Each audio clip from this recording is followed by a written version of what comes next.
Bonjour, on se retrouve pour notre troisième vidéo avec le chapitre 2, les assemblages.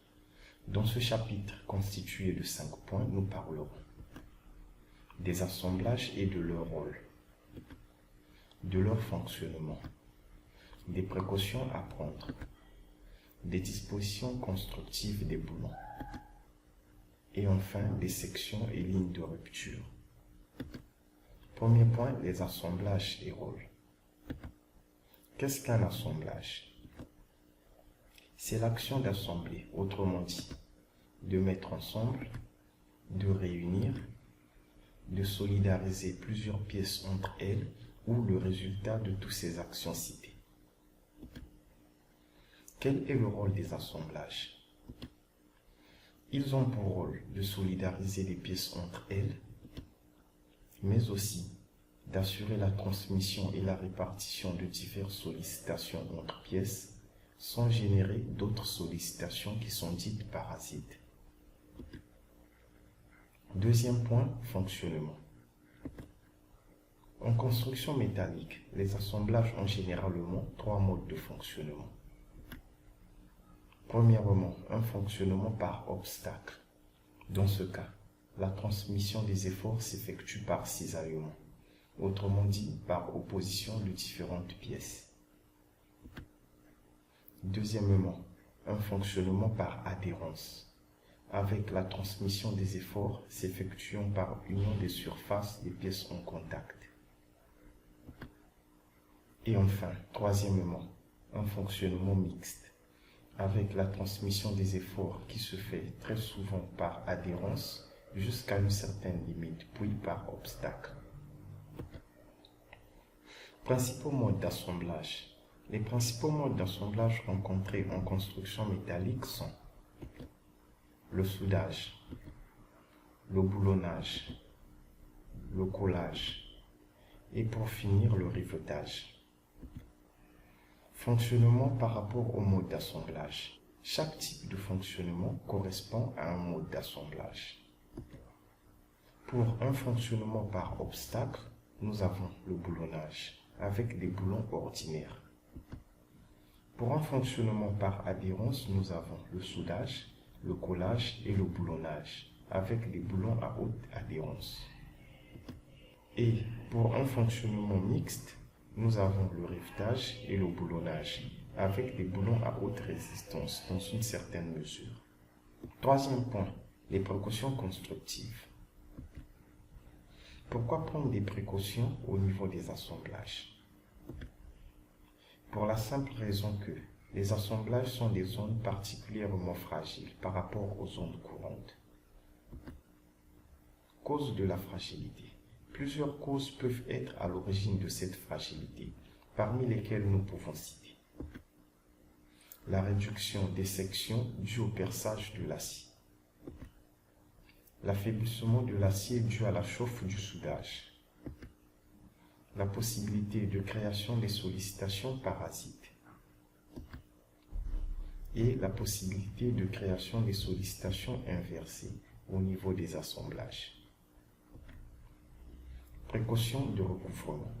Pour ces précautions, les recouvrements simples sont à proscrire, car ils déforment les assemblages et provoquent des moments de flexion parasite, comme nous pouvons le voir sur le schéma.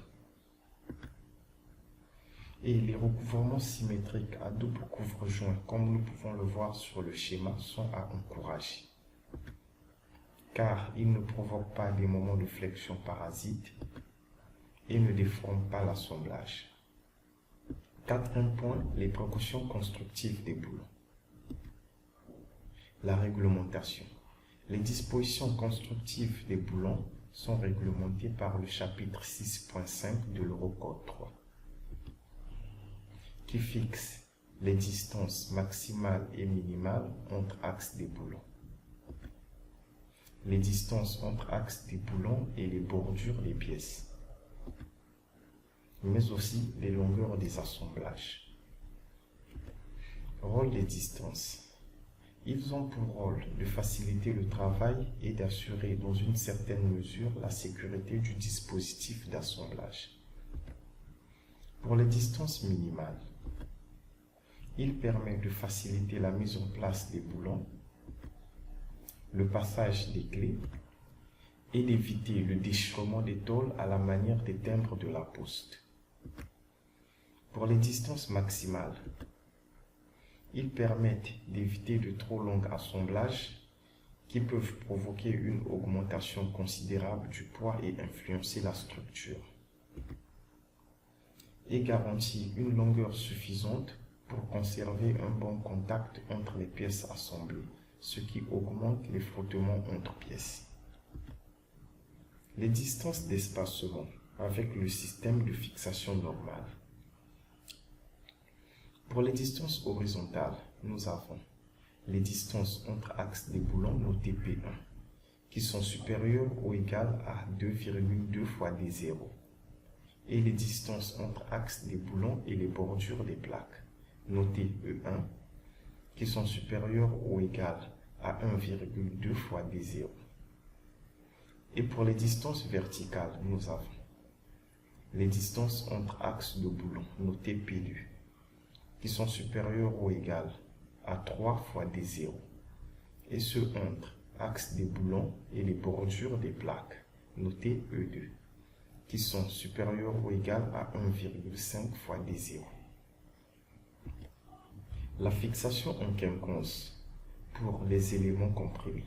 Dans ce cas de fixation, nous avons, pour les distances horizontales et verticales entre axes des boulons, notés respectivement P1 et P2, qui doivent être inférieures ou égales à 14 fois T et 200 mm, avec le sens des efforts représentés sur l'image par des flèches indiquant la compression.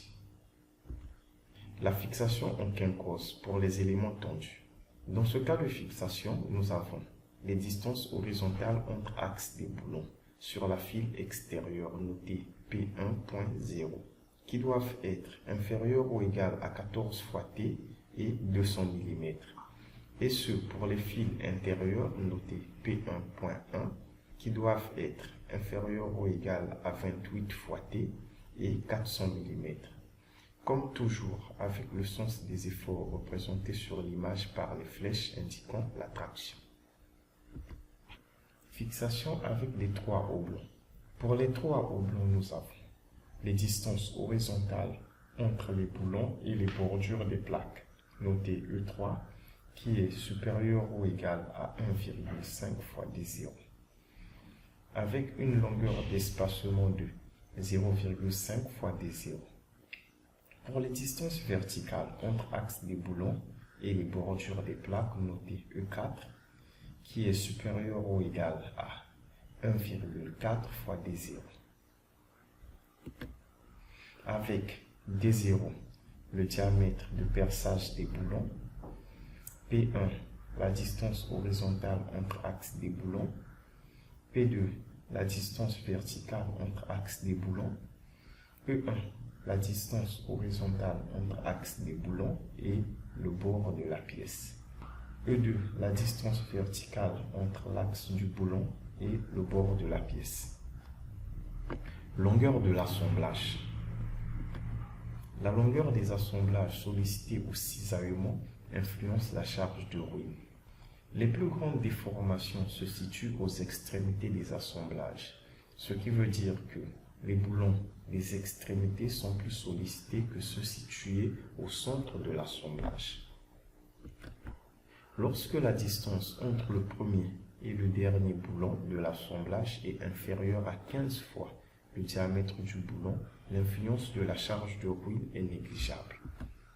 Lorsque cette même distance entre le premier et le dernier boulon est supérieure à 15 fois le diamètre du boulon, l'influence de la charge de ruine est prise en compte. Prise en compte du phénomène.